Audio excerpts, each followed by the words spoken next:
Hey again from the garden, it's Christina from Sunshine and Flora. So things are definitely winding down for the season, and I was out here doing a quick walkthrough of the garden today, doing some watering, and I realized I never really gave you guys an update on my rejuvenation of the zinnia patch. So that's what I want to do in this video, and then I also want to walk you through the dahlia patch and show you a few of my favorite dahlia varieties. And again, I want to apologize. My voice is still not fully recovered from last weekend's market. My allergies have been revved up and I kind of lost my voice, so that's why I sound a little scratchy. But hopefully you guys can understand me okay. So first, let's head out to the main zinnia patch. I want to show you what it's looking like. Then we'll go through the dahlias and I'll show you those.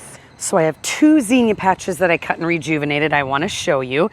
The first one is here right next to the hoop house. And the second one is across the property over there at the new planting area. But let's take a look at the one next to the hoop house first. And I'm going to warn you, these got a little dried out yesterday, so some of them are looking a little sad. But as you can see, the patch is just full of really beautiful zinnias. Now, it was 2 weeks before my biggest market of the year that I came through, and I completely deadheaded this entire patch. There were only buds, there were no blooms, and boy did this patch rejuvenate. Now here we're getting into the ones that look a little bit better. For some reason, this middle area just really dries out, so I think I need to amend the soil really good this fall, but everything rejuvenated really, really well. I did fertilize it with the Bloom Booster by Miracle-Gro, but I got hundreds of blooms from my zinnias for the market, which was the goal. So I definitely will be doing it again next year. And the other patch actually looks better. So let's walk over there quick. Before we leave though, let me show you a few varieties. I'm not sure if this is a floret. I think it is, but isn't that the cutest? And then I'm gonna try to pan slowly. This might be Alpenglow. There are just some really pretty varieties in here. And then I really found myself loving the Bennery's Giant White this year. I haven't loved it in previous years, but I used the heck out of it this year.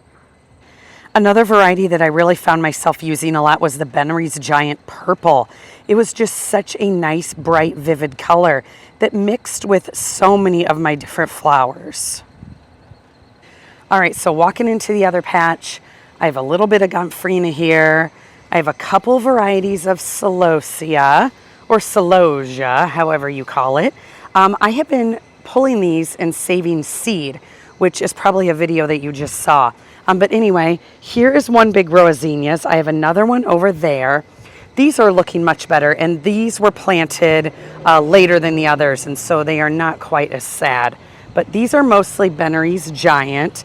I have a lot of the salmon rose here, and then we get into the gold and the orange and the deep red. But I did the same thing with these. I cut them back, completely let them rejuvenate, and they pretty much just exploded. Now, quite a few of them, if you do look closely, they do have a lot of bug damage. The corn rootworm beetle and the cucumber beetle, which I think if you can see, there's some right on this zinnia, they just decimate these flowers. Here is a really good example. Huge holes in the petals. They just completely eat these flowers. And so from a distance, it looks like there is a lot of usable blooms, but now that I've been letting them go, there really isn't. This is the Bennery's Salmon Rose. I think it is my all-time favorite of the Bennery's Giant series. And then in this row over here, I have a few more Bennery's Giant. I have the Queen Lime Peach, Queen Lime Orange, and then the Oklahoma White. I found myself loving the Oklahoma White and the Oklahoma Salmon this year. They're smaller than the Bennery's Giants. Oh, monarch butterflies. Can you guys see that flying around? Oh, he's right there. I have seen a lot of monarchs lately. Anyway, I really found myself using those smaller blooms, so definitely going to plant a lot more of those next year. But overall, The rejuvenating of the zinnias was a total success. All right, so I'm back in the center of the dahlia patch, and I want to just do a quick walk around and show you a few of my favorite varieties that both last a little bit longer in the vase for me and are more prolific. And you'll notice I have these organza bags on. If I don't have these bags on top of my dahlias, those same beetles will completely eat these blooms. And I have one right here that I'm looking at. I will show you exactly what they do, but I have to cover them, otherwise I lose them. And actually, we're leaving on vacation tomorrow, so a lot of these are blooming out and don't have bags on them. But by the time I get back, the blooms will be past prime harvesting time, so I'm just letting them go. I mean, it is what it is. But anyway, let me show you some favorites. So one of my most prolific and earliest blooming dahlias each year is Boom Boom White. And I will put a picture up on the screen so you can see better what it looks like. But let me try to zoom in. Hopefully this is focusing okay for you guys. This is what a dahlia bloom looks like if I don't put an organza bag over it. The bugs just completely shred the petals. Completely unusable. But this variety is really beautiful. Again, one of my earliest bloomers and pretty prolific. Another favorite for me, and I know it's a favorite for a lot of people, is Cornell. This is a ball dahlia, a little smaller than some, but still a nice size. Definitely prolific, definitely one of the longer lasting ones in the vase. This color is just perfect for fall. So this is a deep purple variety. Let me turn my exposure up a little bit. There, you guys can see that a little better. This is a deep purple variety called Ivanetti. Very similar in size to Cornell. Prolific bloomer for me. Another good laster in the vase. And the color is just so vibrant. I love this one. Linda's Baby is an all-time favorite. I'll put a picture up on the screen. This one you can see is under the organza bag, looking great, but such a beautiful variety. And I know this one is really popular for wedding work. My all-time favorite dahlia variety, because of how many blooms per plant I get, is Sylvia. It is amazing. It's this beautiful orange color.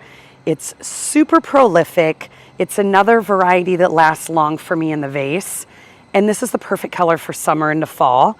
If you don't grow this one, grow it. It is so awesome. Overall, I am extremely happy with all of my dahlias this year. Probably in about a month or so, I'm going to be pulling all these tubers and storing them for winter. So I will definitely make sure to show you guys that process. Last year, I had a huge success with storing my dahlias. I think I only bought 10 dahlia tubers this year. And it wasn't because I needed them. That was only because they were different varieties that I didn't already have that I wanted to try. So I will show you my whole process.